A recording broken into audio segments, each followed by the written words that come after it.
Hello and welcome back to my channel. Today I'm doing an October TBR slash pile of possibilities because I cannot make up my mind. I'm very indecisive and I have a lot of books in front of me to maybe tell you about. So let's get into it. Alright, so there are a couple things going on in general every month. This year, I've been partaking in some challenges. Some of these are Own Voices challenges. Some of these are just other kind of fun challenges to make me read books. So I want to keep up on those. Usually they're year-long challenges on Storygraph. So I have a couple things from those that I would like to get to, but I don't worry about it too much. So I want to read one book from this Indigenous Reading Circle challenge that I've been doing. So either Man-Made Monsters or Every Drop is a Man's Nightmare, depending on which one I can get from my library. I've had one of them on hold for a long time and it still hasn't come through, so we'll see. I'm doing this 12 prompts in 12 months challenge, and this is the book I have up on the docket. This is Tomorrow and Tomorrow and Tomorrow by Gabrielle Zevin. This was gifted to me by my aunt last year, so I would also love to read it for that purpose, but we're gonna see if I can fit this one in this month, but it's not super high stakes. In terms of the Latine Literature Reading Challenge, the book I have for this month is Vampires of El Norte because, of course, it's October, vampires, you know, spooky. I know that the vampires are not a huge part of the story, but I do actually have this ready to pick up at my library that I will be getting today. Next, I have two books for my Asian author reading challenge. Buddha, Volume 1. I don't know much about it, but my parents own it, so that's how I ended up with my eyes on it. And this is for the prompt published before 1990 or published before 2000, I believe. And then this is Man Tiger. This was recommended by one of my friends. And this, I believe, was for an indie published book, maybe? Anyway, I have both of these out from the library right now, so I'd like to read them in the near future, but I think I could renew both of them at least once. So hopefully I have a little bit of wiggle room on that. And I believe these are the last two books that I have for that challenge, and then I'm done, which is very exciting. As usual, I want to read one classic a month, and these are my two options. I think I have technically Frankenstein down in the challenge right now, but I'm kind of feeling Dracula, so, you know, leaving my options open. And then finally, I do want to read at least one book by a Black author, so the one I have for that right now is The Black Guy Dies First, which is also available at my library right now. I'm going to pick it up today. I'm very excited. So those are my challenges. Next, the thing that's guiding me is the corn maze from TBR Harvest, which is a challenge or like a little kind of game set for readathon for the month of October, hosted by Leandra the TBR Zero. You should go check her out if you have not heard of her. So I played with I thought it was a D8 on the corn maze game board, but it was actually a D10, but I only used rolls up to 8. I got 1 9 and I was like, wait, no. But anyway, I did try to do the Black Cat challenge where you collect all of the cats on the game board, and I will show you what I got. So for the first roll, I got a spooky book with a mostly black cover, and I'm choosing The Sandman Volume 2, The Doll's House. So I believe this will be spooky. It seems like it says, the Doll's House follows a young woman named Rose Walker as she discovers the singular nature of her identity. Rose's journey is watched closely by the King of Dreams, for whom she becomes both an intriguing mystery and a deadly threat. So I feel like that sounds spooky. It's got the mostly black cover, and this is following up on a series I started last month, so that's nice. Shouldn't take me too long, and I'm really hoping to enjoy it. The first one, I feel like I was intrigued, but I wasn't like, I have to keep going, but I'm gonna keep going anyway.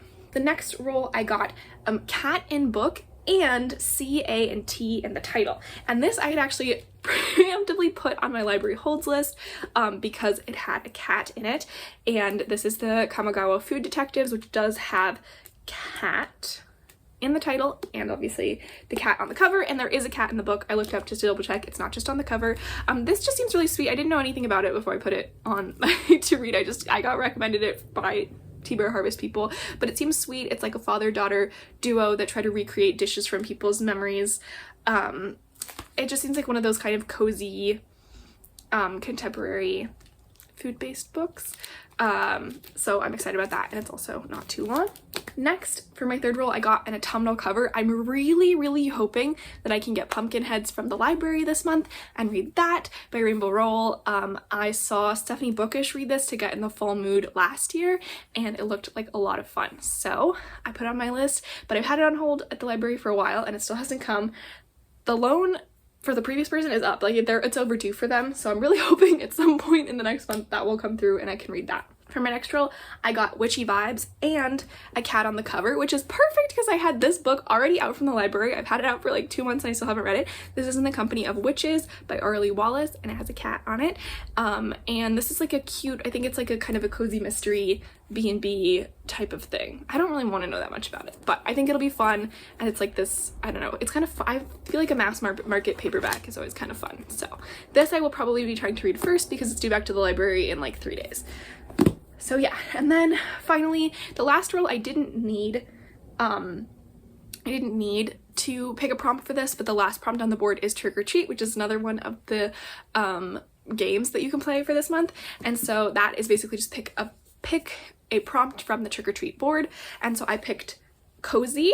This would also, I think, work for a romance subplot, but this is The Spell Shop by Sarah Beth Durst. I actually own this, which is part of why I wanted to get it on this list. It's a beautiful edition with sprayed edges, and I bought it because I was going to go to a book event with the author and then I didn't end up being able to go, but that's okay. I hope I enjoy it. I've heard some people really love it, some people thought it was just alright, but I'm excited to read it this month. It's just such a beautiful cover and I think it should be fun.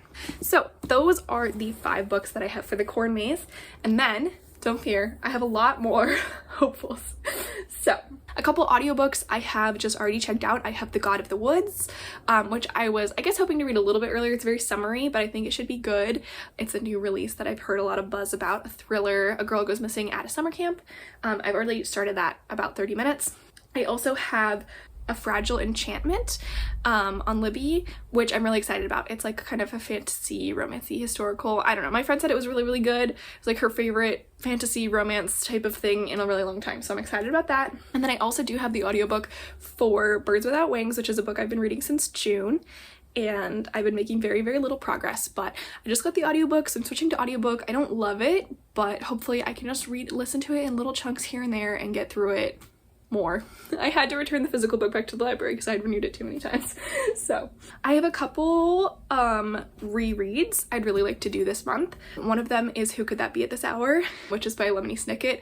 I never got into the Series of Unfortunate Events books as a kid, but I did get into this series. I loved it so much and I'm really excited to reread it. I do own the whole series, but they're in my childhood home and I don't have them with me, so I got that from the library. I also got Hitchhiker's Guide to the Galaxy by Douglas Adams, which I've been really wanting to reread for a while. So those two are at the library, but I'm gonna pick them up today and I'm very excited about those. A couple more exciting library books.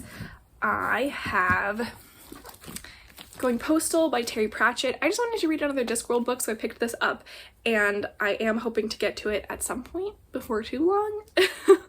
I would like to. I really enjoyed the first Discworld book I read, which was Pyramids, and I feel like this one is one of the more well-known.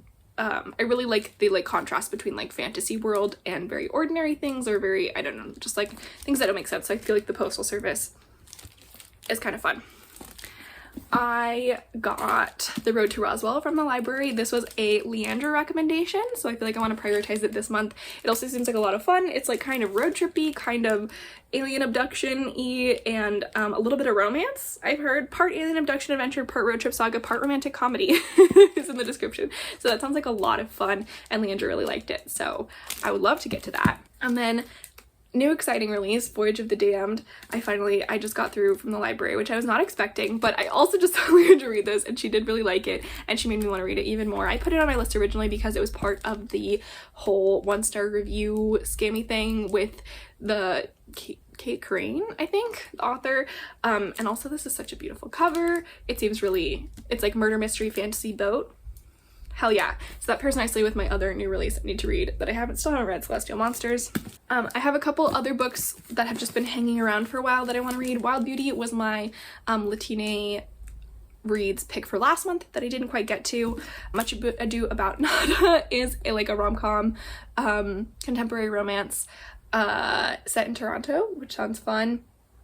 with a Muslim main character. This has just been sitting around for a while. I still haven't gotten to it. This is a book that's really highly recommended by my grandfather and my dad, Elements of Style, William Strunk Jr. and E.B. White. It's just like supposed to be very short, very eloquent style guide. It's like only, I don't know, maybe 100 pages, not even, like 85 pages, and I would like to read it this month. And a lot of these other ones I might fit to prompts in the other games going on in TBR Harvest, but I'm not sure yet. And then I have also the next volume of Saga from the library, which I would like to read because I read the first one in May and I did like it, but we'll see. Anyway, okay, I should probably cut myself off there. I have so many books. I guess I should say my guiding principle this month is going to be fun because October is my birthday month, and it's Halloween, and I just love October, and I'm really, really excited for fall and for my birthday and for lots of the Jewish holidays that are happening, and so I want to have a good time. And I didn't have a great reading month in September. I will make a recap video, but I didn't read as many books as I usually do. I only had, I think, maybe 6 5-stars. I mean, that sounds like a lot. No, I only had 3 5-stars. That makes a lot more sense. So yeah, it just wasn't a great month reading wise. I didn't read a lot of audiobooks, which is fine because I was just like, I was listening to a lot of podcasts instead. But anyway, I want to have a good reading month because there are so many of these books that I'm really excited about. I'm really, really, really excited about a lot of these. So, and I think it'll be really fun. And I'm just so pleased with how my corn maze went because I managed to get all 5 cats in just 5 books. Even in 4 books actually, because the last one's a bonus. But yeah, I think I'm gonna try to do a couple reading vlogs. I'm gonna try to do a birthday reading vlog and maybe a Halloween reading vlog. And maybe I'll start off with a corn maze reading vlog and get a head start on some of these. And yeah, I just want to feel more organized. I feel a little disorganized at the end of this last month. But yeah, thanks so much for watching. If there are any books on this list you think I should absolutely read this month or that just aren't necessarily worth it or aren't the right season, let me know. What are your reading plans for October? What are you doing to celebrate my birthday, national holiday, my birthday? Let me know. And yeah, I'll see you in the next one. Thanks.